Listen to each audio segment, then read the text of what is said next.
Savings trend among South Africans has declined. Instead, half of the working class rely on credit to augment their income. That's according to the Old Mutual Savings and Investment Monitor launched this week. However, more people are turning to stokvels. Earlier, I spoke to Lynette Nicholson, research manager at Old Mutual, and I asked her about the findings of the survey, and this is what she had to say.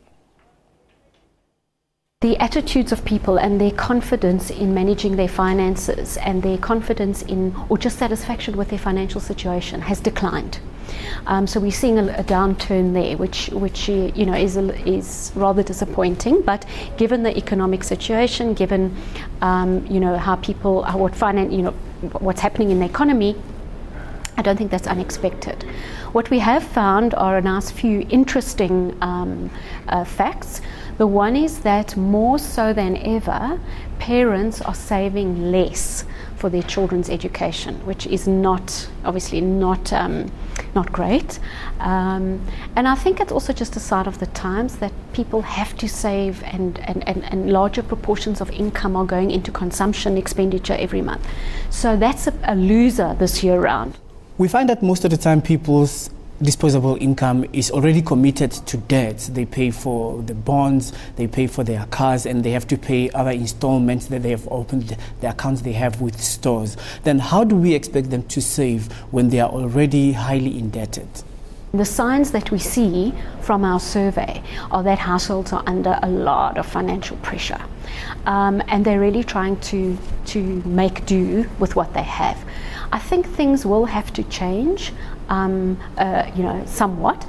So other than the ability to save, I think it's very important to also focus on people's willingness to save. So that is very important. We always say that there's the ability to save and the willingness. And your ability obviously comes around in terms of your finances. But even though, we find that some families and individuals in the lower end of the market, in their lower incomes, they still save. And it's because they make a plan to save, because they're willing to save, because they're willing to cut back on certain things. But going forward, I think it's going to be tough, but I don't think we must lose sight of spreading the message and spreading the word that we need to, as South Africans, save more.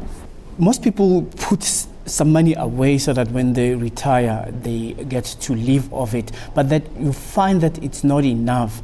Do you think that people are now thinking that they will depend on their children when they retire, more so that they will be working, so they expect them to contribute to their livelihoods when they are already at home and not being able to generate income for themselves? Well, we've tracked that over the years, and we see that this year it is at the highest level in terms of people saying, I will need to be supported by my children, or I will need to be dependent on my children. So this year we see 41% of our samples saying, yes, I'll have to be dependent on my children. On the other side to that, which is rather interesting, it seems that the children and the younger generation, not children, but I'd say because we only interview people 18 and older, but even that younger generation are coming to the realization that they will have to support their children, their parents and other aging family members. So it's coming from both sides. Younger people are realizing that they'll have to do that, and the older people are realizing that they're going to need to have to be dependent. So it's a really big issue, and one that we do see increasing over the years. Most of that, many people are highly indebted. Do you think that when they engage in debt rescue activities, they get to seek financial advice?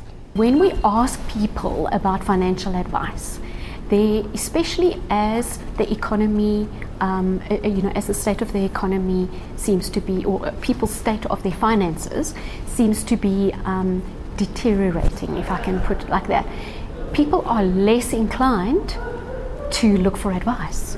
And one of the big reasons that we find is that when we ask people, so why don't you ask somebody, why don't you seek advice? It's because I'm embarrassed. I don't want to go and show somebody how bad my finances are. Now, that's really interesting, and obviously as the financial industry, we need to try and counter that with making it easy for people to seek financial advice and to seek the advice of people that can help them sort their finances and improve going forward. Well, in your survey, you found that the savings trend has declined. But then if people are not putting money away, saving and investing, why are they committed to stokvels? Why are they putting their money there every month? Stokvels, informal savings, has really shown an increase this year. So last year in 2014, the incidence of saving in stokvels was around about 45% of black households. It's now 58%, which is kind of 13% increase.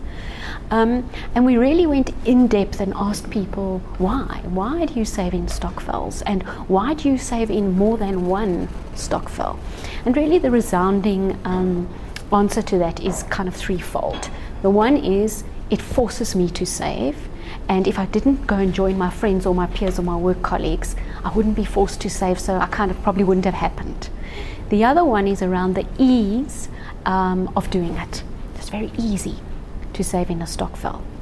And the third is around the support and the sense of belonging to a group, and that really coming to the fore. So that was really interesting.